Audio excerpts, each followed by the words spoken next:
Today at Laney College Welding Department, we are videoing Dale demonstrating how to use the OxyFuel hand torch in order to prepare metal coupons for welding practice. This is the first of this series. Cutting through rusty metal doesn't work very well. So ideally, before cutting it, we would clean it up a little and take off majority of the rust, right? When we cut metal, it's a process of oxidation, and we can only oxidize metal once, and rust is a form of oxidation. So we can't cut through rust. We can melt through it, but we can only cut through steel. All right. So here I've taken all the rust off, and we don't need to cut through the rust anymore. We can just cut the steel only. And we want to make an X plate using two pieces of metal. And what we'll do is cut one of the pieces of metal in half. And what we'll do is we'll take the good side and we'll put it down in the center of the plate that we don't cut, and that will make a T-joint, right, that becomes one side of our X plate. And then we'll take the other half of the plate that we cut and put it on the bottom side, and that'll give us four sides to practice welding on. So let's mark up this plate. Not all the plates are the same size, so it's good to measure, all right, so we can find out where the halfway point is. This one's about 6 inches, just a little under. So I'll mark the 3-inch mark, and I'll come over here on this side, and we'll mark 3 inches in, and then I'll make a line down the center of the plate. Using a soapstone. And I'm using a soapstone, right, not a piece of chalk. And the soapstone, right, doesn't melt. And we want to put a nice line in there that's not going to blow away when we light the torch up. And because the metal is grinded, it's a little bit harder to see our soapstone line. So we want to put a good line down there. Then when we go to cut our metal, we want to make sure that the line doesn't go over any of the bars of the table, right? We want to cut with nothing behind the cut area if possible. Every once in a while we have to make a circle or something and go over the bar, but it's typically better if we don't have to go over a bar. If we do go over a bar, sometimes metal will shoot back up into the cut area, clogging things up. So now that we got our piece marked, let's turn on our torch. So I'm going to come over here and turn on the natural gas compressor, and then hold the start button down until the regulator gets up over 20 psi. If I don't hold the start button down while it's pressurizing up, it'll automatically turn off when I let go. As it comes up to pressure, I can let go, and it stays on all by itself. We don't really want the pressure to be over 30, right? The harder the machine has to work to raise up the pressure, the more maintenance we have to do on it. All right. Now I'm gonna come over here and turn my regulator up, and I just want to let a little bit of pressure out. We typically want about 7 or so psi when we're cutting. It's not so important what the pressure of the fuel gas is as much as the oxygen. All right. Now the oxygen I'm going to turn it up to only about, and here I am doing it again, not turning on the valve up above while I turn on the pressure. So I'm going to turn this up to about 25 or 30 psi, and that should be more than enough to get through 3/8 inch thick metal. All right, and if we were going to be cutting thicker metal, right, we might not need to turn up our fuel, but we definitely would have to have higher pressures of oxygen and maybe even a different size tip. Typically on a day-to-day basis, we'll have a size 1 tip in the torch, and a size 1 can kind of cut through various different thicknesses of metal.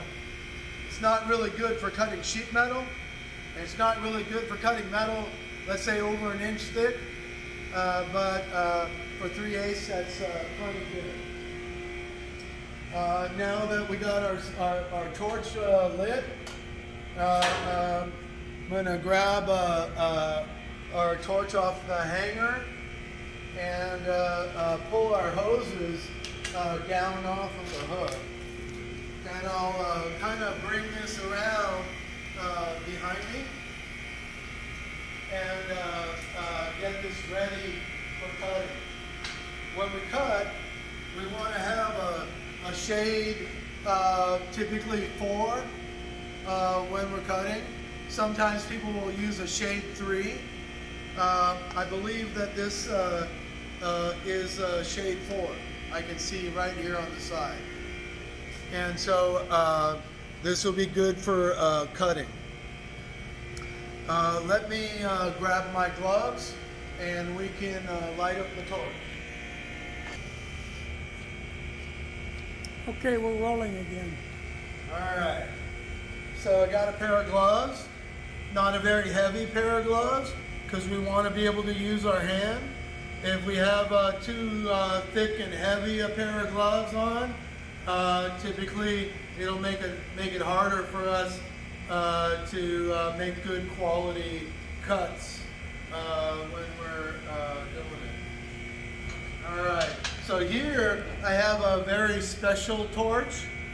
This is a welding torch with a cutting adapter, and this isn't typically the type of unit that a professional welder would use.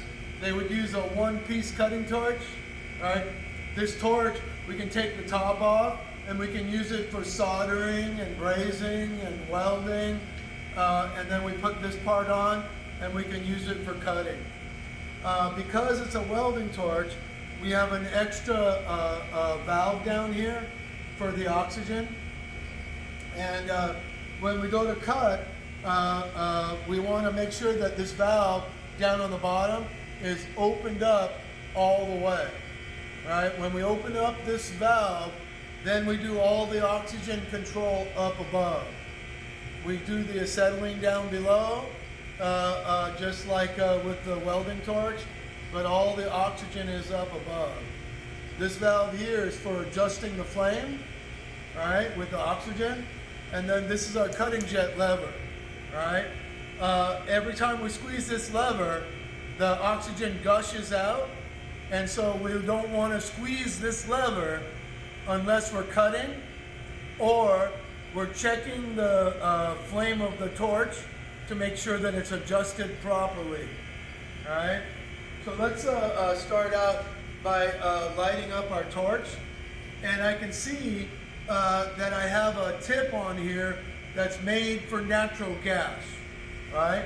When we switch from acetylene to natural gas, we can use the same torch, but we have to change the tip on the torch. Right. But when we light the torch, we want to start out by turning on the fuel only, right? And we don't want to turn it up too high, or else the gas will blow the flame out all by itself, right? So here I have a natural gas flame, and we can see that it's not touching the tip. And with the flame not touching the tip, it makes it very difficult to adjust. So one of the things we can do is we can put this flame down against a piece of metal, and it keeps the flame from getting too far away. Then with the torch at an angle, we can turn on the oxygen, right? And that will help the flame to climb up inside the tip of the torch. And I'm not, I thought I had turned on the oxygen here all the way. So let's turn on our oxygen. And here I'm adding oxygen. And we heard a little pop. And that means that the flame went inside the torch. So right now the flame is starting to burn about this far back right here. Natural gas burns kind of slowly. And so we start the flame inside, and it gives it a chance to burn a little bit before it comes out the front of the torch. Here I have a flame that looks fairly neutral, but what we would do is we'd play with the valves, right? And when the preheat flames are long like this, it's basically telling me that we don't have enough oxygen for the flame, or there's too much fuel, right? So depending on the sound of the torch, I would turn up the oxygen or I'd turn down the fuel, and I'd be keeping in mind about the thickness of the metal that I'm about to cut. So thicker metal, right? We'd want the torch to be noisier and have a bigger flame to heat things up quicker. And on thinner metal, right, we'd want a quieter flame that doesn't heat things up so quickly. Now, once I bring my flames in, I want to squeeze the cutting jet oxygen and see if my flames pop out. And I can see that they're popping out, which means that when I squeeze the cutting jet lever, I don't have enough oxygen to feed the flame. So I'm going to squeeze the lever and add some more oxygen.